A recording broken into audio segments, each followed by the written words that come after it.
Good morning and welcome to Monday Coffee.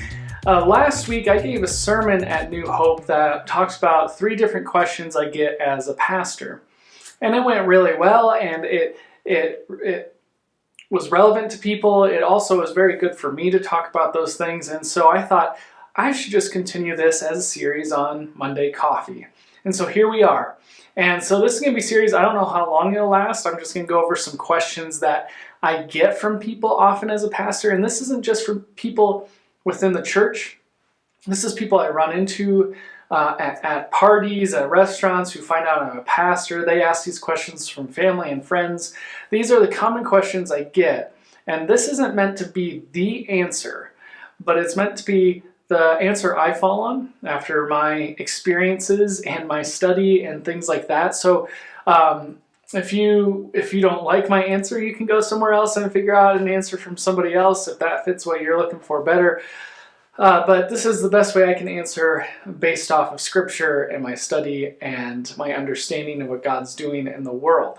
So the question today that we are addressing is, are we in the end times? And this is a question I think that's been going around since probably 50 years ago, and I think a lot of that has contributed to the Left Behind series, the series of books that came out in the 90s that talk about the end times, and it's a certain view of the end times that not a lot of Christian traditions actually hold. It's called premillennial belief in the end times, and that means that Christ comes back before the 1,000-year reign, which is in Revelation 20. In Revelation 20, it says, "Then I saw an angel coming down from heaven, holding in his hand the key to the bottomless pit and a great chain.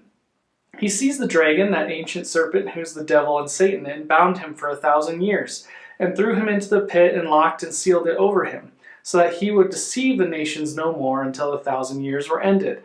After that he must be left out for a little while." And then it goes on for more information about the 1,000 years. But basically it's that 1,000 years that people have been arguing about. What does that mean? What does Revelation mean? Well, my answer of what I come out to is that Revelation is apocalyptic writing. And it's just drenched in imagery, some symbolism, metaphors, and so not all of it is meant to be taken literally. A lot of this stuff people understood who are Christians back under the Roman Empire rule, understood some of this stuff differently than we do now, because it was pointing to a lot of things in the Roman Empire.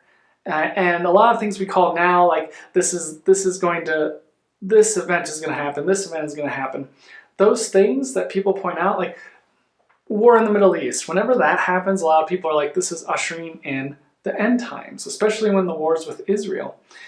But a lot of that stuff is referring to the Roman Empire, and it's using coded language, but people at the time understood what it meant. And it's also talking about things that are happening time and time again. It's just not one event, but this is the human condition and the human cycle of empires and governments. So for me, it comes down to the traditional view, especially that Presbyterians hold, is called amillennial, which means that when Jesus ascended to heaven, that's when the millennium began. And we don't know if it's a literal 1,000 years or not, but it's started and we're in it. We are in the end times. We've been in the end times since Jesus left us, but we have no prediction of when Jesus will come back and bring heaven to earth, the kingdom of heaven on earth. And there's also other things within Revelation that people get confused about, especially this past year with the COVID vaccine. Some people have said that's just the mark of the beast. And Christians do this when any new thing comes out. We always think it's the mark of the beast. But I think Joey from TikTok is going to have a better time explaining it to you than I am, and in a shorter amount of time.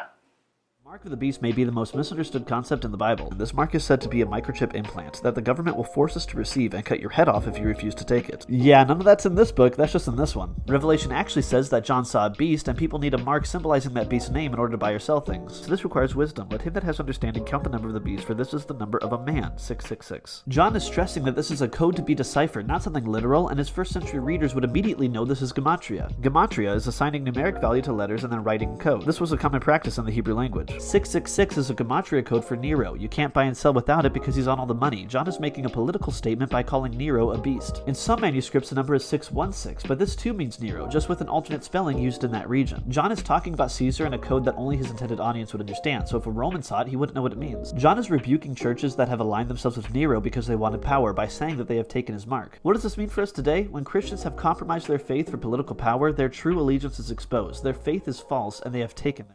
So you can follow Joey on TikTok. He has a lot of these insights too, and the Mark of the Beast was a really good one that I enjoyed listening to. But I hope a lot of this helps you understand it a little better, because that's kind of where I land in all of this, that Revelation is not a book to be taken literally in all its forms and writings, but carefully encrypted and deciphered, and understanding the context of the time and what it could have been talking about and who it could have been talking about. And then that wisdom that we gain from that, and what it's talking about for that context, we can bring into our world today and what that means for us. So are we in the end times? Yes, but not really, is kind of the answer. Have a great week.